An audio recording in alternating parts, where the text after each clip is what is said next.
We're going to talk about AlloyEditor. And how many of you have already seen AlloyEditor or know what it is? Okay, that's good. How many of you were here last year for the AlloyEditor session? Oh, so you know what to expect. It's going to make things a little bit harder for me. So just for those of you who weren't here last year, I want to tell you a little bit of the background story about how we came up with AlloyEditor. So this is actually how we do content editing today, actually, right? So probably every one of you have seen this picture or have worked around this screen. And like a year ago, we started seeing that others were doing it in a different way. In a different way that looked like more close to what we wanted for editing content in Liferay, right? A more fluid experience, a more simple way to edit content. So we started wondering, mostly our UX guys, like that big guy, Juan Hidalgo, and he started wondering, why couldn't we do something like that, right? Why couldn't Liferay be something like this? Something that would be easy to use, that would be attractive, visually attractive, and where you could create beautiful content. And that's just how everything started. So we have a website, everything you can check. We have tons of information, tons of guides. You can check the website and see what everything is about. But just to sum it all up, AlloyEditor is pretty much a what you see, what you get editor, right? And I'll just repeat that. It's a what you see is what you get editor. Just exactly like this, like you're seeing here. So you can actually get content the same way you're seeing. Somehow the toolbars are not aligned. That's probably the full screen. Okay, so pretty much, and I'll repeat this, what you see is what you have on screen is actually the content you're editing. So you can very confidently now create content, and you don't have to wonder how it will look in the end. So you can just edit stuff on premise and be very confident that the stuff you're seeing is the stuff that in the end will end up on the user screen. So one thing that was important for us is that it should be created on top of CKEditor, which has been our long-standing editor of choice in Liferay, right? And comes with a really good browser support and a lot of other features, plugins, third-party plugins that you guys might have created already. So we didn't want to just throw that away. And then, of course, our main goals for AlloyEditor were simplicity. So we really wanted it to be a really simple editor with really simple options that you could just choose and would make your editing experience much better.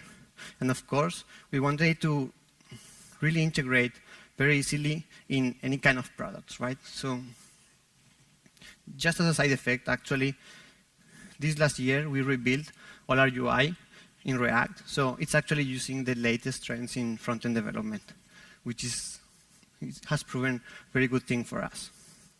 So if you're wondering what I just did here, so this is actually AlloyEditor. And this is actually, let me go. This is actually showing it in Liferay, live, with using it an asset publisher and IDT to give some style to some web content, right? So you can see how we achieved really cool integration where seamlessly we can integrate and we can edit stuff just on the fly, and you pretty much didn't even notice that this was actually an editor. So we finished this project, or at least we took it to a stage where we felt comfortable with it, and we started using it in Liferay. And this is how Liferay blocks look today, right?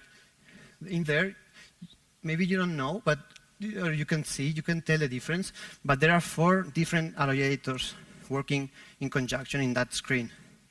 You have that little caption on the image, which is actually an instance of AlloyEditor. We have different ones for the title, for the description, and also for the content. And we can play and show different actions and use different options and allow different contents in each one of them individually.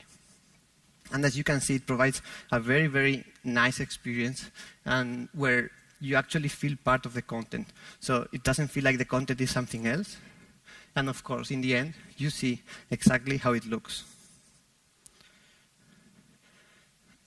And to much of our surprise, a couple of months ago, we were in Brazil in our front-end developer retreat, and Bruno actually came to me and asked, hey, what's this about AlloyEditor, right? So how could we use it? And we didn't even know why he wanted that, but actually now in this screen too, there are two different AlloyEditors, those name and description, that if now you go and use the new forms experience, you see how everything integrates, how you can change the name of your form, the description, and everything fits together, like in a very nice user experience way.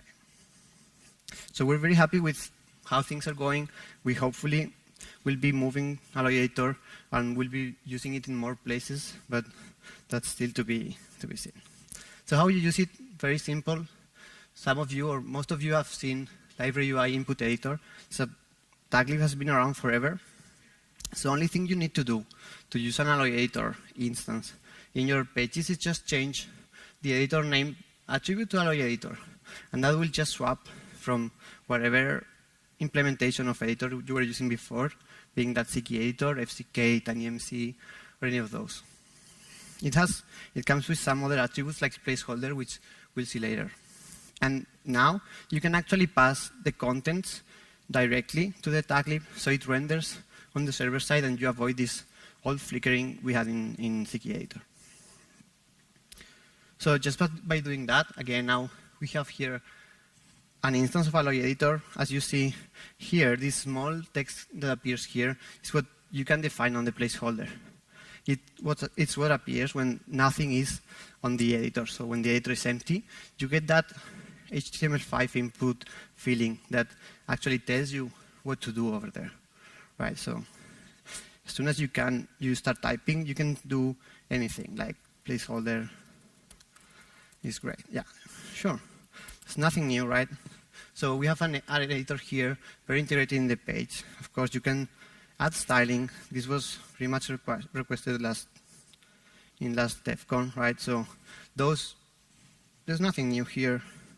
Cool things. We've integrated, finally, a different image selector. Most of you didn't like the old one, so you can check. Don't go ahead of time. So this is our new image selector. You'll be seeing more about it, where you can actually specify different image selector providers, so to say, so you can choose from different locations. And in the end, it's a very, very easy way to pick stuff from your document library. So you can still navigate, but now you have a clear way and an easy way. You can upload stuff directly from there, so everything's better. We have other cool stuff like auto links. So whenever you're writing, you don't have to actually go, which was like a nightmare, over and over. Write something, go there, select it, click link. So now it's easier. If you actually don't want that, just click a backspace. It will be removed for you. So we're trying very hard to create a very, very nice editing experience for you guys. So yeah, source code, right? I don't know why, right? So, yeah, we're trying very hard to provide a very nice content editing experience for you. And still you want source code. Why? I don't know, right? There's no way for me, I don't understand, but yes, you can have source code now. So we've added this little feature that actually allows you to switch from the editing view to the source code view, so you actually get a real editor with syntax highlighting. You actually get tag completion, auto closing tags. There we even have like some themes here, so you can feel comfortable editing. And as you saw, I just wrote here like yes, and then if you go back to the view mode, you'll see the changes reflected right away. So this is what you wanted, but we didn't want to stay there, right? We wanted to take this a step further. So we actually created like a full screen mode with a live preview. So now you actually can go here and just edit something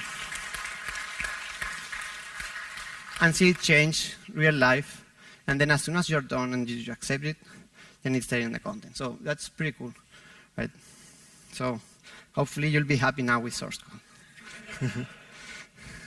But that's not just it, right? So we have many, many features. And as I told you, we're striving for simplicity here. We want you to focus on the main actions. So we want you to achieve what you want to do, or your editors to achieve what they need to do. So we want to provide them with as few options as possible, just the required ones, just the most important ones. But still, we're not just stepping aside and forgetting about everything else. So if you go to the website, you'll see many, many more features, like many more buttons that do many more stuff. And you'll wonder, how to use them, right? So if you were on yesterday's, Sergio gave a talk yesterday about about the new extension points we have in Liferay, which are many. And one of them, which for us is very important and has proven very, very, very nice feature, is this one about config contributors. So this also came up last year in DEVCON, where someone was asking, hey, there are so many editors, like so many instances of editor in Liferay, and I can't configure any of them. There's no way for me to change the buttons that appear there, to change the plugins. There are some very hidden features that I can't access, right? So we took good note of that, and then we started working on it. So with just a class like this one, so just implementing this simple interface, you can actually today target pretty much every editor that's on Liferay. You can, as you see there on the target side, you can target an editor based on their implementation. So you can say, I want to change the configuration of every CKEditor out there, of every AlloyEditor, for every tiny MCE. But you can go further and actually change how an editor looks or behaves in a specific portlet. Like, for example, blogs. I want some stuff to happen in blogs that I don't want on Wiki, or that I don't want in web content, right? And there's more, like you can actually rank them, and you can even set or target specific fields, like field names. Like my editor, this one in particular, is going to be called content or title. So I don't want title editors to show any toolbars, for example. And you can do very easily that with this one.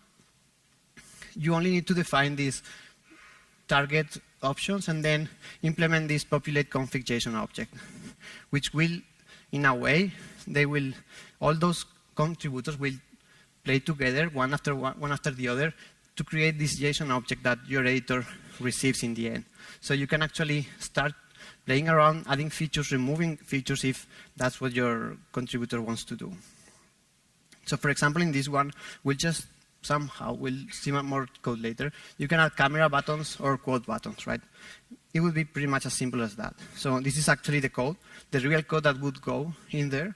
So if you go to the site, you can check actually how the real config looks like.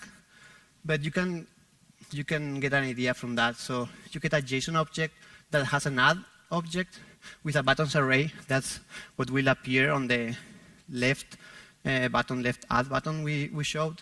So you just need to put the camera button there for your case. And on the other side, you can actually, when you select text here, you see this more or less the same thing, where you will just be putting a quote button on there.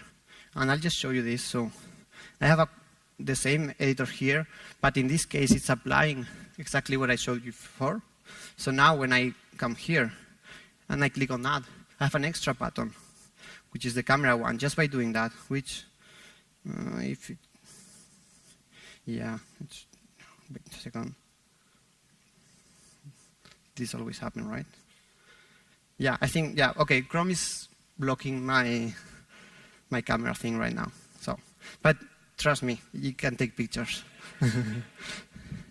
The other one was quoting, right? So you see, we added the quote button, it's right up there. So now you can actually use it. This is how quote looks in my CSS. As you see, when I select something that's actually quoted, you see the button that's toggled on. So you can actually, that's on, you can on and off. So pretty easily, you can actually change what features your editors have. So far so good, but there's more than that. So adding stuff that others give you is cool, but what is cooler is if you can actually change what is given any way you want. And for that, we created yet another extension point that we call dynamic includes. It works like that. We just added some taglifts, like the util dynamic include taglif, in our own code. In this case, we've added one inside the editors. So you can actually, after that, you can, with a very simple class that registers to that point, you can use it to inject any kind of code you want. In this case, for the editors, will be JavaScript code. So for example, you can actually target, as you see down there, you can target the on editor create extension point of AlloyEditor. And in there, in your include implementation, you'll just say, inject me this script that I have, which pretty much looks like this. It's plain JavaScript, which can sit in a different file. And then you'll just grab some existing variables that you can use. And then you can, for example, create additional features or additional functionality. In this case, I'll just alert the user when he tries to undo stuff. When he tries to undo an edition, I'll just ask if that's exactly what he wants. So, yeah, now you can configure everything, right? So you can start writing. And if you try to undo, which is what I just pressed, then the alert is done. So everything I had to do was to deploy a simple OGI bundle with my configuration, with my functionality. So now it's easier than ever to just play around with your editors, add your custom logic, your custom, so you can target your custom business logic. And you don't need to go around hooking stuff anymore. Please don't. So what else? We said we are based on CKEditor, and that's exactly what we did. And we did this for compatibility purposes. So I don't know how many of you have plugins, actually real CKEditor plugins written right now, so today. Okay. So those of you who raise your hand, I'm happy to say you can rest easy. They will keep working. So because we're still working CKEditor. The only thing we do is just put a UI layer on top. So for example, for non-UI plugins, right? Something that, no buttons, nothing that goes on the toolbars, that's very easy. And I didn't show, but for example, this one, I just appended show blocks here with the same technology, with the same config contributor. In this case, I just said, okay, I want this editor to use these extra plugins, show blocks. It's something I didn't write. It's something that was just out there. Some third party, in this case, this one is a CKEditor official plugin, but you can actually download every plugin you want, put it in there, and use it in your own editors. As I said, this is true for like non-UI plugins, okay? So like this one show blocks, the one that allows you to do some changes while you're editing, like some data processors for Creole, BB code, and stuff like that. Of course, UI plugins have more complexity since we don't have like a toolbar now. Where do you put stuff, right? Most of CKEditor plugins actually know where they want to be placed, and that's an issue for us. So, yeah, probably no UI plugins, right? But when he asks, yeah, you can. Now you can, and we worked a lot in these last few months to make this possible, and we created a UI bridge. So now you can use pretty much every CKEditor plugin out of the box. What we do is, so for you, it's just a matter of adding some plugins. And what we do under the hood is get those plugins, intercept some of those CKEditor calls, create some React components for you on the fly that will render somehow, in a way, inside our editor, and you don't have to actually do anything else. So, for example, this is a real example that I'll show later.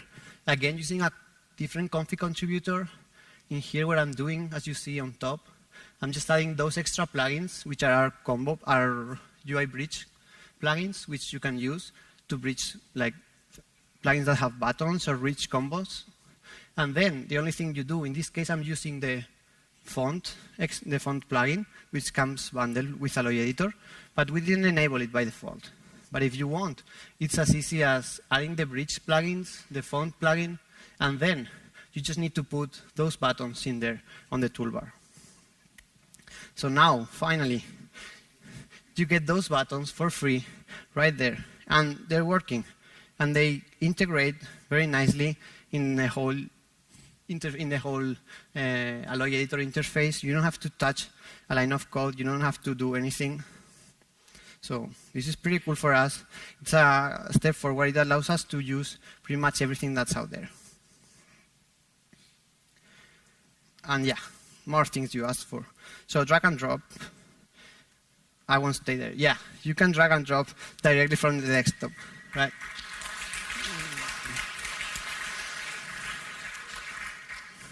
But not just that. Like, imagine you have stuff here. You just copied an image. And again, oh, now the camera wants to log in. Now you can't. And yeah, you can actually paste stuff directly from your clipboard too. So this is very cool. And in blogs, we have this enabled. And we actually have a custom uploader that is monitoring those paste operations in the background. So it will upload those images, for example, in blogs to the blogs repository. So they will stay there. And if you save the entry, they will be committed. So you can get them later. So pretty cool stuff, pretty exciting so far. What else? Mentions. We talked about this last year, so it won't surprise you. So now, by default, we added mention support. So it's getting all the users that belong to a site. As long as you add someone, you can actually browse them and autocomplete them. You can see, even if they are not, so if it's just a text, the system will pick it up, will know that that's a mention, so you can actually autocomplete and change it. And if you write new ones, then yeah, you get a nice autocomplete feature where you can choose users, you can ping them. And in blogs, again, we have a system which will scan those and actually notify, using the notification system, will notify those users for you. But yeah, that's not just enough, right? So we're all about configuring. We're all about extensibility. So this, of course, is also configurable. And what we use is exactly the same principles again. A different contributor now that will just change or will just add an extra layer, an extra configuration. In this case, imagine you could, for example, mention or link to any blog entry out there, or to any web content you have, or any content that exact user has created in the past. So you can just pretty much, it's some very simple configuration, and then with that, you can actually mention all the things. Like, for example, this is blog entries I just created, and then as soon as you click enter, you get a direct link to that blog entry, and you can actually see it there. It's a real link that whenever you save the content, will direct whoever's reading it to that place. So don't be afraid, just explore everything we're giving you and think out of the box, because there's endless possibilities and a lot of stuff we can do with AlloyEditor. And just to finish, so I don't want to take much time out of you, Juan said the other day, content first, users first, a lot of stuff first, right? And we don't like this, but actually you can do a lot of content stuff here. So we care about content. Content is the most important part for us here in AlloyEditor. So for example, we recently, CKEditor recently implemented an Embed plugin that actually lets you paste content from everywhere.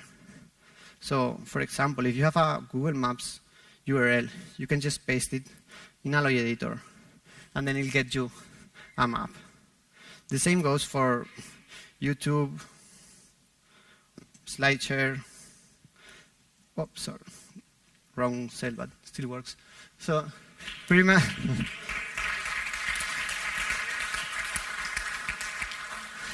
much, everything out there you can embed just by pasting URLs, which is pretty good.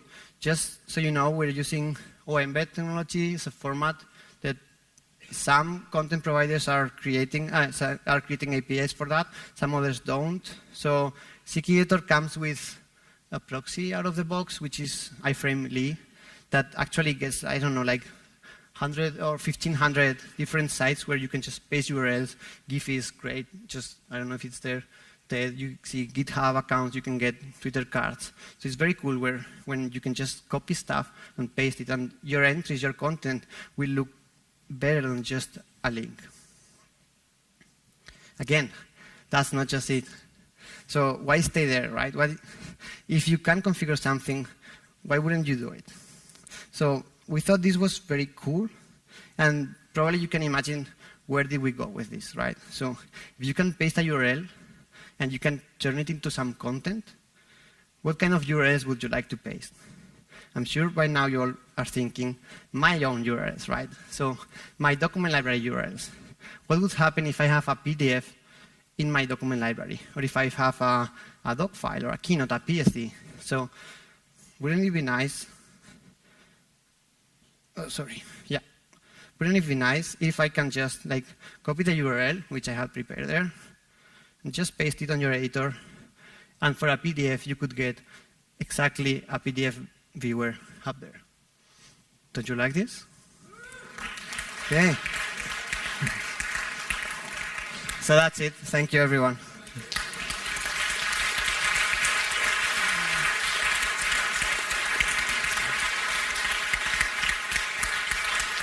Great. We have a few minutes for questions. Please raise hands. Not you, Pavel. Thanks, Chema. It's really amazing. Thank you. But I have one question. Does it support localizable content out of the box? Because it's a really important thing. Yeah. So it does the same way CKEditor does. So it does not. But for Liferay, it does, right? So input localized taglib in Liferay actually supports, I don't know, yeah, this is for 7. So it actually supports an editor type. So you get a CKEditor or a AlloyEditor. And the same way CKEditor, so we do that work for you under the hood. Instead of just grabbing some content, we grab an XML, we get the whole list of localized content, and then you get the flags or whatever down there, and then whenever you switch, then content is swapped for you, the original one or the locale one is kept, and then we save everything. So it does work. Okay. Fantastic presentation. Okay. I have a small question. When you mention someone or something, or you just copy and paste and how to transform that into an iframe, an embed content, yeah. And you delete a user, delete a group or something that is mentioned, or you delete the PDF on the other side, what's going to happen? Yeah, no, we're not. So AlloyEditor just takes care of the content, Yep. per se. So whenever you're editing, you're just doing that. You're just editing the content in there. So if you embed something, you delete it, you're just deleting that representation on that content. Sorry, no, sorry. I explained it completely wrong. Okay. My fault. If you delete the user, Yeah. not the mention. Oh, yeah. So in this case, let me see. So this falls under Sergio's stuff. So this is his area. But so when we create a user, we get the link from the server that tells us which link there is, right? That's what we're doing there. But if you delete the user, it'll probably link to a dead profile page. So it's actually pointing to the user's profile.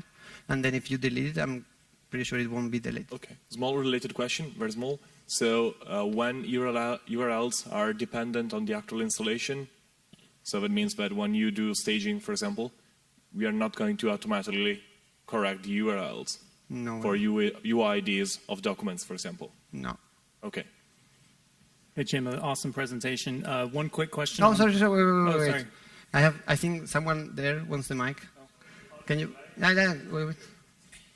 So when you publish to live, we translate the URLs for you. So the URLs in live are the right ones. Oh, okay. So we do it when you publish to live, actually. Is that what you were asking? So when you publish to live, we actually translate the URLs to the ones in live. So we do that when you publish. I know. Great, Julio, thanks. Okay, so a quick question on the autocomplete in content. Does it dynamically do that, or is it download? I mean, what's the performance impact of that if you have lots and lots and lots of content? The performance impact. Okay, that would depend on how you implement it, right? So what it's doing, it's querying. You give it a service. Every time you hit a key. Yeah, every time you hit a key, okay. It's actually the bounce. So it's not every time you hit a key, but after some delay, after some time, so whenever you stop hitting keys, then some delay happens, and then it gets fired. So it's actually querying every time like you stop doing something. So, but it depends on how you cache those URLs. Sometimes you can actually, so there's both filtering on server side, on client side, so you can do both. So you can actually just ask for like always the same query. So you can cache that one. It will always get you the whatever amount of elements you have, and then you filter on the client side, so you can have that cached. One last question. Nice presentation. Thank you.